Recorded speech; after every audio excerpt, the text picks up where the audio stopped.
thank you for coming, and thank you for supporting the first of, we hope, many annual Cache Valley Storytelling Festivals. Let me introduce my wife while she warms up. This is Rosemary Kimura Hatch. Her father was born in Kyoto, Japan, and we're going to pay homage to that by doing a Japanese both musical piece and a story about Japan that I used. Let me give you a little background on it while she gets ready. This is what it uses. It's not, I'm a magician. This is not really magic. It's not part of the magic tradition. It's quite unusual. In Japanese, the name for this feat is Nankin Tamasudare, and the name itself is a bit mysterious. Nankin is a city in China. We don't know why it's called that. This does not come from China. There's no Chinese tradition of this performance. Maybe they called it that in Japan to make it seem more mysterious even to the Japanese. But sudare is a kind of Japanese curtain made out of bamboo sticks. And that's what I have here. It's made out of 56 sticks tied together with 108 knots in a special way that makes it very flexible. So the Japanese tradition, performance tradition, is not a narrative one. They wear a special costume, not the costume I'm wearing. This is called a yukata, kind of like a little Japanese bathrobe. That's not what they wear. They wear a very colorful costume with a colorful hat. They do a dance, and as they dance, they sing a song, and as they dance and sing with the costume on, they twist the mat into different shapes. And they, hey, Rachel, and they name the shapes in the performance. But it's kind of like charades. They don't tell a story with the shapes. Now, I don't have the costume, and I can't sing the song or do the dance, but I love the idea of making the shapes, and I thought if I could find a way to tell a story with the Tamasudare mat, then that might be something that could work for me. So the first stories come together in different ways. As I began to play with it and study the Japanese performance, the first thing that came to me was actually the title for the story. And let me explain where that came from. So my title is Taro-san, the fisherman. You see him there as a little boy, it'd be Taro-chan. Taro-san the fisherman and the Weeping Willow Tree. And the way where the name came from is in the Japanese performance. You'll see this segment in my performance as well. There's a moment when you see a fishing pole made out of the sticks. And in the Japanese song they say, this is the fishing pole of Urashima Taro. Well, I researched that. It turns out Urashima Taro is a figure in Japanese folklore. It's kind of like a combination between The Little Mermaid and Rip Van Winkle. And that's not the story I'm going to be telling, but I wanted to tie into that tradition. So that's where my title comes from, Taro-san the fisherman and the Weeping Willow Tree. And the willow tree part will be clear in the context of the story. And that's all I had. Now, I was ambitious enough to think maybe someday this could, if it turns into a good enough story, it could turn into a book. Here's what my book would have looked like at that point. Because all I had was the title. I don't think they would have carried this over in the story store.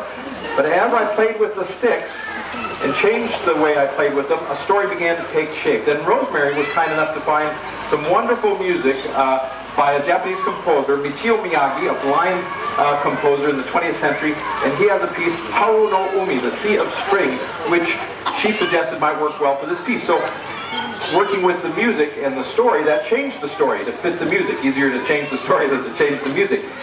And pretty soon, after enough performances, I thought, this is a story. I like the story so well. Let's put it out as a book. And I had a friend in Japan, in Nagoya, I don't remember his name, Yuki Kadoya, a magician friend of mine, translated into Japanese. So here's the Japanese title, Urashima Taro to Yanagi no Ki.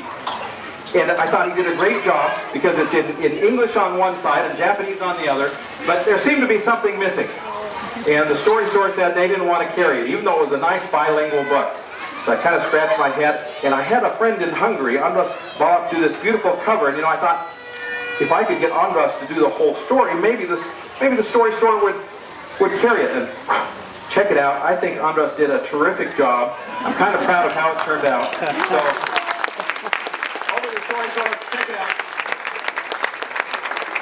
So that's the story of the story. Now with Rosemary's help, I'm going to tell the story of Taro-san the fisherman and the Weeping Willow. Oh, I'll preface this by saying the thing that I gave to Wayne is a little poster. Rosemary and I do performances together, not too often, but at our home base in Logan in the Thatcher Young Mansion, part of the Bullen Center, and we'll be doing one during Summerfest next Saturday, a week from today at 2 o'clock, a matinee performance, lasts about 75 minutes. There are musical solos, there are magical solos, but I think the most interesting parts are like what we're going to do now, an ensemble piece, working with our son Jonathan, who's a pianist. So we invite you to consider going to that next Saturday.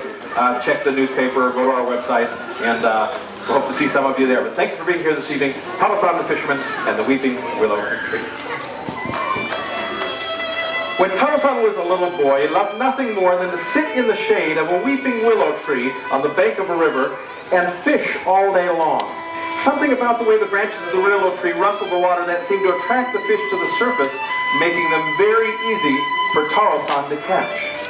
Which is why he loved to fish so much. So he decided at a very early age that when he grew up, he would become a professional fisherman. The years passed.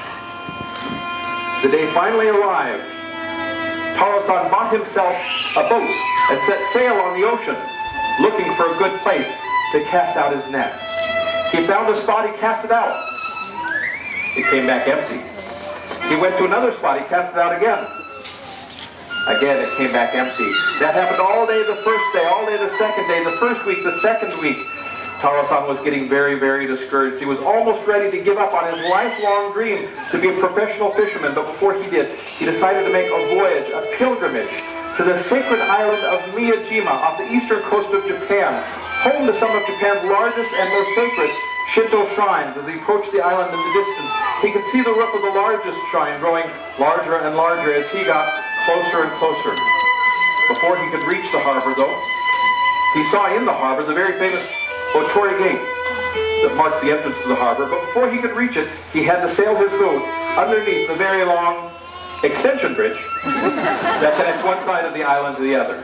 He did that. He anchored his boat. He went to the shrine, but he did not enter the shrine because what he was looking for was just outside. It was a well. We would call it a wishing well because what he did next was he took a piece of special parchment paper and his calligraphy brush, and he painted the Chinese characters, the kanji, for his wish to be a successful professional fisherman. Then he took the parchment and dropped it into the well. Hanging over the well was a log, and next to the log was a bell. He took the log and he struck the bell once, twice, 3 times to summon his ancestors, to let them know that he had left this request for their aid behind. Then he went back to the harbor, got back into his boat, and set sail for the mainland. But he looked over his shoulder at the shrine, and when he did, over the shrine, he saw a large and beautiful rainbow, which he took as an omen, as a sign that his ancestors had heard and would respond favorably to his plea for their help. Sure enough, when he got back to the mainland, standing on the shore, he saw an old man fishing. In fact, the old man was reeling in a fish at that very moment. Taro-san thought, this old fisherman has been sent to me by my ancestors to share with me the secret of being a successful professional fisherman. So he invited the man to dinner after anchoring his boat. They went into the village. They found the sign of the nearest noodle shop. And after ordering, the old fisherman said, tell me, Taro-san, what is the name of your boat? Well, Taro-san said, it's brand new. Doesn't have a name yet. There's your problem, Taro-san. A boat without a name will never catch any fish, because what do the fish see when they look up through the water?